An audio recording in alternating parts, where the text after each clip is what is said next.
evaluator is not to be the grammar police, but instead I'm here to find the gems. I help polish diamonds. Well, that's what the evaluators do. And today I've heard several gems.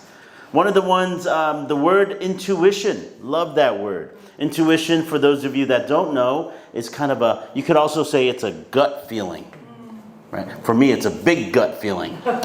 And you could also say, I have a hunch. You have a hunch. It's a feeling. Natural intelligence. That was really good. That was used today. So the contrast between artificial intelligence, which we hear a lot, AI, but you don't hear as much about natural intelligence. And that is kind of intuition, a gut feeling or a hunch. I also heard another gem, drop in a bucket. Who said that?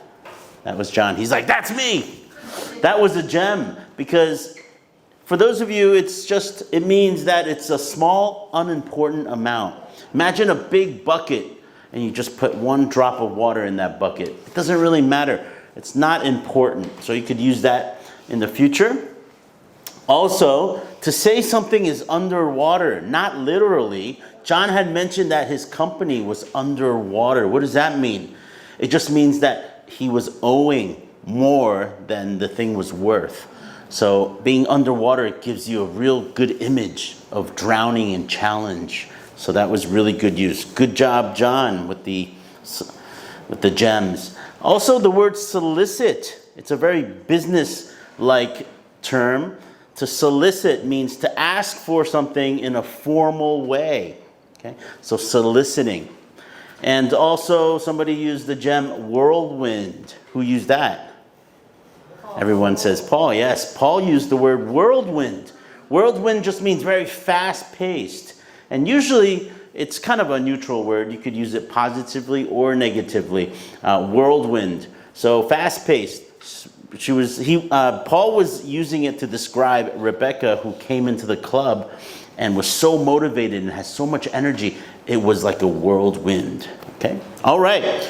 So also, instead of, one of my things as language evaluator is to make the speaker, one of my goals is to make the speaker feel seen and valued and motivated to return to the stage. I think evaluators also need to do that, and that's a good goal to have. And some of the things I think people can do is to give specific examples when they're giving feedback.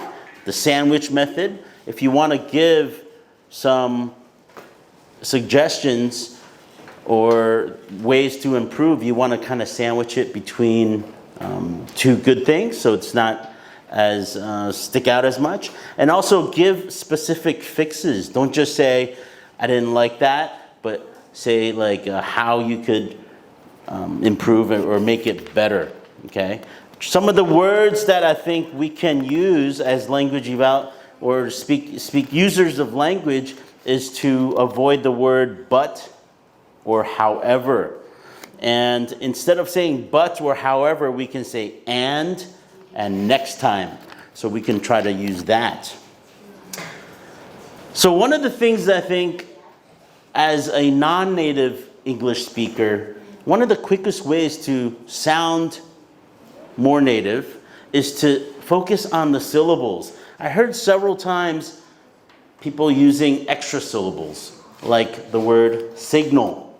Signal is two syllables, but you will tend to hear signal. So that becomes 3 syllables. Achievements, 3 syllables, but oftentimes you will hear achievements. So some people will tend to add to words. Firsta. So it's just first, instead of firsta. Equipment. So these adding little A's, I think maybe pay attention to that, and it makes it sound a little bit better.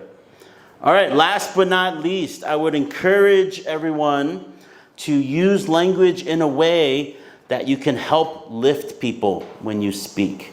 That is something I'm learning as an evaluator. I very rarely win this award, Best Evaluator, Because sometimes I forget that I can use language positively to help lift people.